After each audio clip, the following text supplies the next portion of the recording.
ഈ മ്ലേച്ഛ ചിത്രങ്ങളും ഭയങ്കര ബന്ധന മക്കളെ. നിങ്ങൾ ഉദ്ദേശിക്കുന്നില്ല, ഇത് ഞാൻ ഇത്രയും വ്യക്തമായിട്ട് പറയാൻ കാര്യം, ആളുകൾ തലയ്ക്ക് വെച്ച് പ്രാർത്ഥിക്കുന്ന സമയത്ത് ഇത്തരം സ്പിരിറ്റുകളുള്ളവരുടെ ശരീരത്തിൽ നിന്ന് അന്ധകാരത്തിൻ്റെ ശക്തികൾ പോകുന്നതും വ്യക്തമായിട്ട്. അത് കാരണം ഇവരുടെ പഠനം, ജോലി, വിവാഹം, കുടുംബ ബന്ധങ്ങൾ, അല്ലെങ്കിൽ അവിടെ സ്നേഹം, ക്ഷമിക്കാൻ പറ്റില്ല, പരസ്പരം സ്നേഹിക്കാൻ പറ്റില്ല. ജഡികാസക്തിക്ക് അടിമപ്പെട്ടവർക്ക് ഒരിക്കലും ആത്മാർത്ഥമായിട്ടും ആരെയും സ്നേഹിക്കാൻ പറ്റില്ല.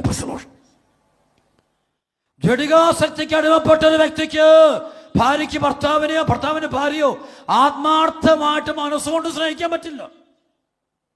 ജഡികാസക്തിക്ക് അടിമപ്പെട്ട മക്കൾക്ക് മറ്റുള്ളവരെ സത്യസന്ധമായിട്ട് സ്നേഹിക്കാൻ പറ്റില്ല. അപ്പനെ അമ്മയോ സത്യസന്ധമായിട്ട് സ്നേഹിക്കാൻ പറ്റില്ല. അവിടെയൊക്കെ സ്വാർത്ഥ ലാഭങ്ങൾ കാണും, സ്വാർത്ഥ ലക്ഷ്യങ്ങൾ കാണും. ഉറപ്പാണത്.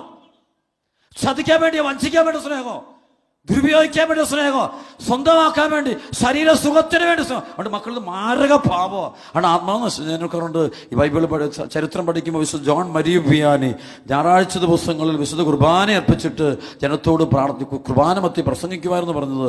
ഇത്തരം മ്ലേച്ഛ പാപങ്ങൾ ദേശത്തു നിന്ന് മാറാൻ വേണ്ടി പറയും, മക്കളെ ഈ പാപത്തിൽ ജീവിച്ചാൽ ആത്മാവ് തീ നരകത്തിൽ പോകും, നരകാഗ്നിയിലോട്ട് പോകുമെന്ന് പറയും. ഏറ്റവും ലോകത്തെ ബാധിച്ചുകൊണ്ടിരിക്കുന്ന തിന്മയാണിത്.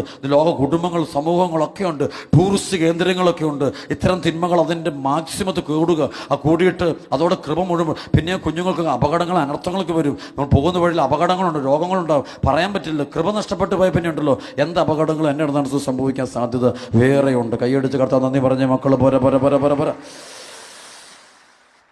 രണ്ട് കരം പിടിച്ച് ഹല്ലേലൂയാ,